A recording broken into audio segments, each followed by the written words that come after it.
there. Welcome to the 412 Canada podcast. Thanks for joining us. My name is Kim Hutchins, and at 412, we're equipping the church for greater influence through serving. 412 is a ministry of Faith Baptist Church in Huntsville, Ontario. We're so excited to be able to continue to equip you through our podcast, and today it is my privilege to have Joanna la Fleur join us again. Joanna is a speaker, podcaster, TV host, communications consultant, and she's been helping the church communicate the best news in the world for over 15 years. You can catch her interviews with Christian creatives and communicators on the Word Made Digital podcast, her communications training on the Word Made Digital tutorials, and her Bible teaching on the national TV show See, Hear, Love. In this episode, we're going to chat about the future church. Welcome, Joanna. Thanks. Another deep topic. This will be fun. Oh, I love having you here, and we can dive into who knows where the conversation will go. Well, I think neither of us know yet because it's the future. Nobody can quite predict it. Which is perfect. So in the meantime, let's just talk a little bit about Pearl. Pearl the pug. Okay. Okay. So Pearl is now over a year old. I know. Wow. She's grown. Yes. So Pearl the pug is my adorable little dog. Yeah. And I will say that one thing about her is that she has won over some people who are anti-dog. Hey. Because she is very sweet, actually. She has a nice personality. Yeah. I mean, if you don't like the look of a pug, she at least has a nice personality. And so, for example, my mother had over the years had a few bad experiences with dogs that I think dogs, right, are so good at reading your body language. Oh, yeah. So then it became a self-fulfilling prophecy where because she'd been bit a couple times, it basically made her really anxious, nervous. Her body language was saying, like, I'm stressed. Yeah, and so the dogs picked that then up. Every time she met dogs, she was giving them that experience, and then it would only make dogs be nervous, stressed, or like it would only make her have more bad experiences with dogs because they were reading her negative energy. And so, long story short, my little dog is really the first in the family, like my extended family. Nobody's had dogs, and so I've always wanted one. I finally got one. And it wasn't just the pandemic. I had determined before that it was going to be pre-planned. Yeah. Pre-planned. It just happened to be the perfect time, really, to train a dog. But anyways, my mom has got this like bond with my dog. And so now I've noticed she has like a really cool thing happening with other dogs where like they're so much more positive towards it because she knows how to carry herself more. Yes. She knows how to interact better with a dog. And so it's actually made her not scared of dogs. Yeah. Which has been kind of a cool thing about. My dog's a therapy dog. That's right. Your it's dog basically... is amazing. Your dog evangelizes and disciples. Well, she's also, so I have this podcast, and that's the challenges of working at home. The future church, if some of it's this online thing, the classic thing is like dogs barking on your Zoom calls. I know. And stuff. It's happened to me numerous times. Right? And so I was interviewing for the podcast this Canadian Indigenous leader, and this was like such an honor to interview him. We were talking about storytelling and what we can learn from Indigenous story practice. How do you tell a good story? Right. And there's so much to learn there. Yeah. And anyways, right up your alley. Well, unfortunately, though, the dog, I thought usually when I'm doing podcasting, I get the dog, like someone takes my dog for the day and I do my podcast recording. But in this case, I didn't have anyone. The dog was there, and I guess she just wanted to go outside, or she was like incessant, and she'd figured out how to get in the room. I'd closed her out of the room, and she was running around, and I just had to stop in the middle and apologize to this man, and like the dog, I'm putting myself on mute while he's speaking, but I have to get off mute for my questions. Yes. And anyways, I felt like, I'm like, this is an important person, and my dog is barking throughout our whole conversation. So right, but isn't that what other people are experiencing too right now? Right, everyone has dogs barking in the background, or things breaking or crashing. I know. Kids coming in and out, and at least we have a lot of grace for each other, I hope, because it's happening to everybody. Yeah. Which kind of leads into the future of church, right? And grace, and where are we going? What do you think? Well, the big headline is we're all trying to find our way. Yeah. And I have a feeling that a lot of a lot of the next couple of years is going to be an experiment for churches, Yeah. trying to figure out what works.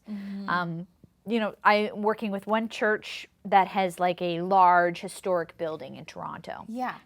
Very costly downtown land. And, Yeah. and they're saying, like, we're not going to go all online. Like, we have this huge asset, Yes. which is our building. Yeah. What could we reimagine to do with it?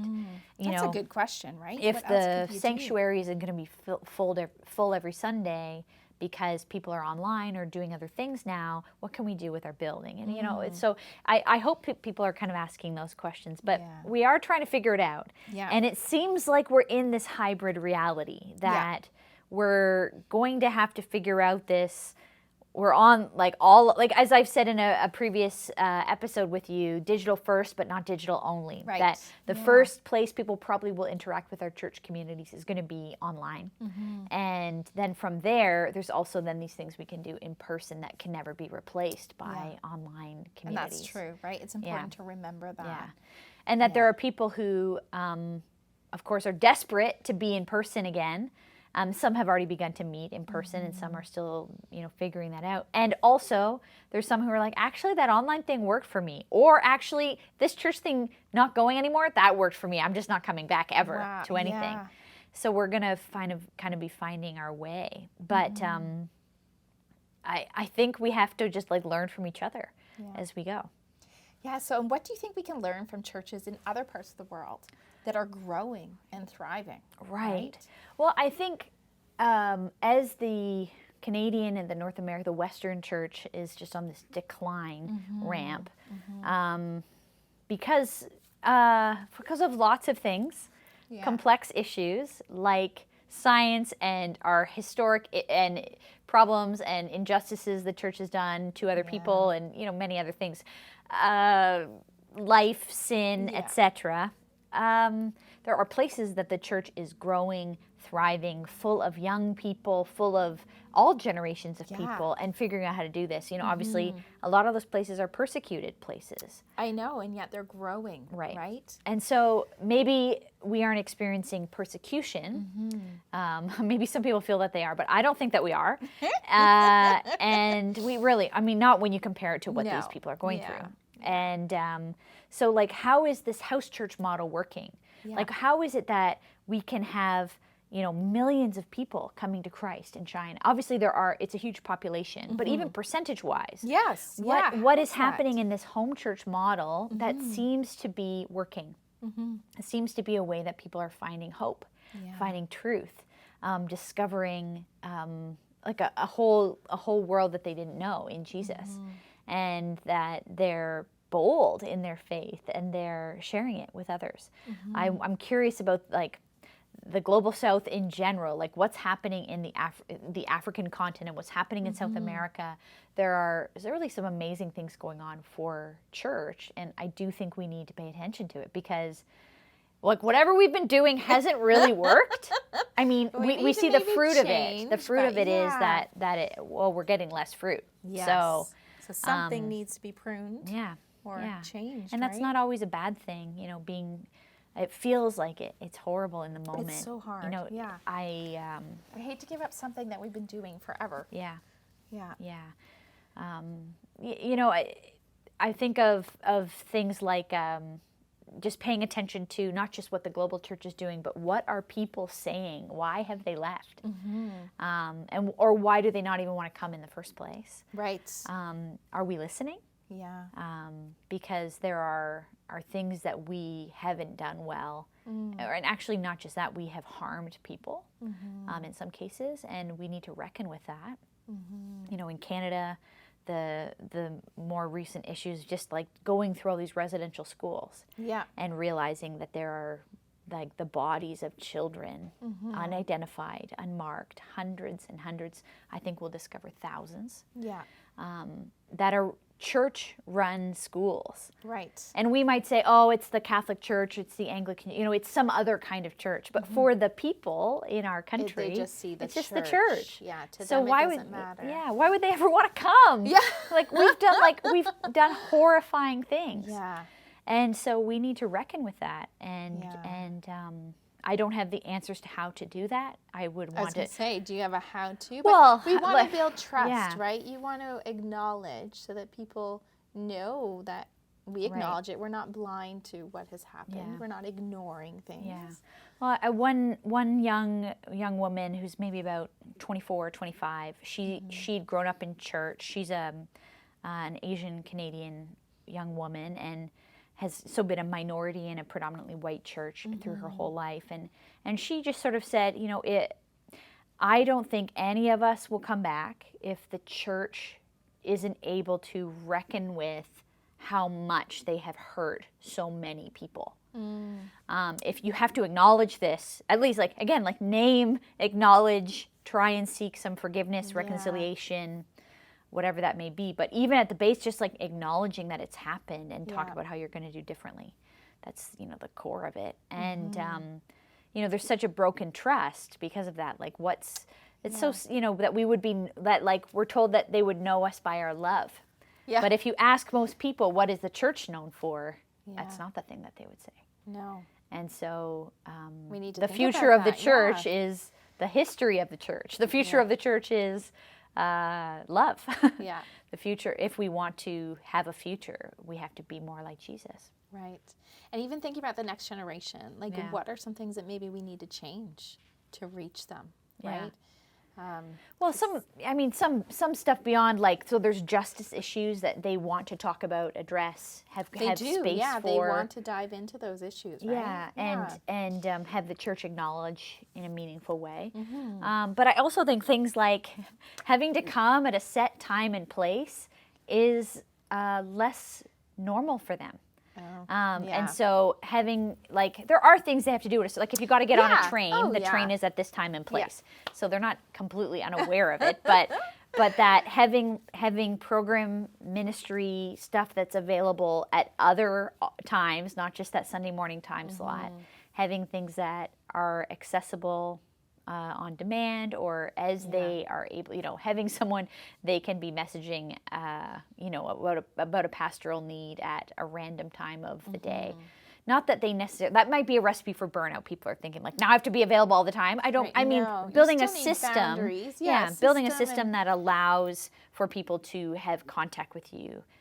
Through digital sources. That also opens up a variety of ways to serve in different capacities. Yes. Right? There's so much. Yes, because then you can serve at different times, not just Sunday morning. That's right? it. What do you think about that? Well, I think one of the things, it opens up all kinds of places and times to serve, but it also opens up skill sets that we may not have realized that we needed.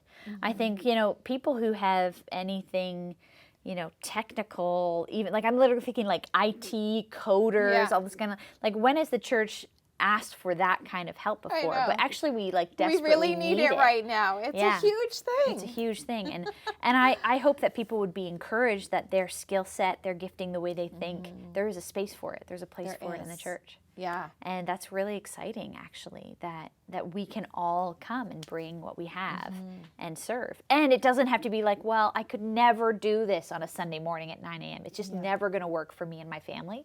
Well, here's like all these other things that now have opened up that you might be able to get involved in. You can do that. And I think as leaders, you need to just be willing to try these things, right? And do them at a different time, and then to train people in a unique way so they can use their skills, right?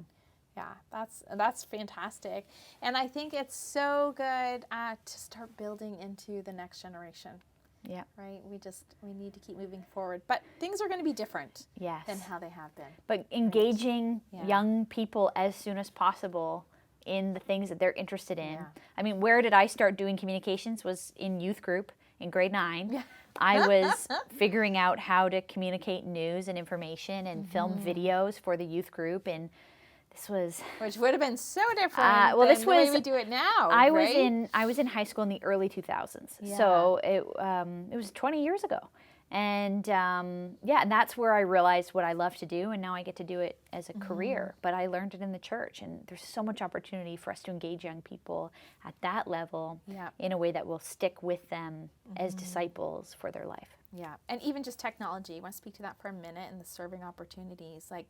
that has come a long way. And do you see that continuing to grow? Yeah, well, and if people don't already have a skill, especially if they're a younger person, they might want to learn a skill they don't have yet for their resume even. Yeah. There's something, it doesn't have to be completely self-serving, but I mean that there's things that somebody might want to learn because if they know how to use a camera, it would help them in other parts of their life. If they know how to do audio and lighting and, figuring out, live streaming and all that kind of stuff, you're an asset now to an employer. Yeah. So I think there are like a lot of opportunities, let alone people who already have some of those skills. You don't realize that what you've learned to do in Zoom in the last year and hosting Zoom is actually now applicable to hosting a church event. Right. Because they're on the same platform. Yeah. Well, and what is one thing for those that are joining us that you could say to encourage them to serve, maybe and try a new area, or just those as they think about change and where we're going? Yeah. Well, I would say thinking about what is working somewhere else, and it may not be in our culture, and then saying like, they're like predominantly volunteer-led ministries around the world. What kind of skills are they using? What are they doing? Yeah. And seeing something in someone, invite them in. People often don't see it in themselves. You got to tap them on the shoulder and say, "I see this in you. Why don't you come try it? Just try it, for 2 weeks, Yeah, and then see how it goes." Yeah. I think those short-term commitments might lead to a longer-term commitment if they didn't feel trapped in like, I committed to a year. If they only said, I'm committed to a few weeks to try it out. Yeah. And I think, just in general that we need to have some creative solutions for how to reach the next generation. So listening to the next generation for those creative solutions, and then, supporting them in ways that we can to make that possible. Yeah. If they have an idea, how can we support them in making it come to life? That's so good. There are so many great things that you just said that I think will be great for those that are joining us to take and just try out, right? And look at with their team, how can we change things? How can we encourage? How can we find new people and encourage them to try this? So again, Joanna, I love chatting with you. Yeah, it's same. So it's much so fun. We always have a great time and get into some deep discussions, but it's so good and it's so encouraging. So again, thank you so much for being here and joining us. Thank you. It's so fun. I have missed being in person here. Yeah. I know. I love it whenever you're here. So thank you. Stop by anytime. Well, for those joining us, I hope that you enjoyed what Joanna had to say. There's links available in our show notes. If you're listening to the audio version of the podcast, remember to subscribe on your podcast app. And for those watching the video edition, subscribe to our YouTube channel so that you don't miss an episode. Also, hop into the discussion by following us on social media. You can find us on Instagram at 412 Canada. Looking forward to next time. Thanks for joining us.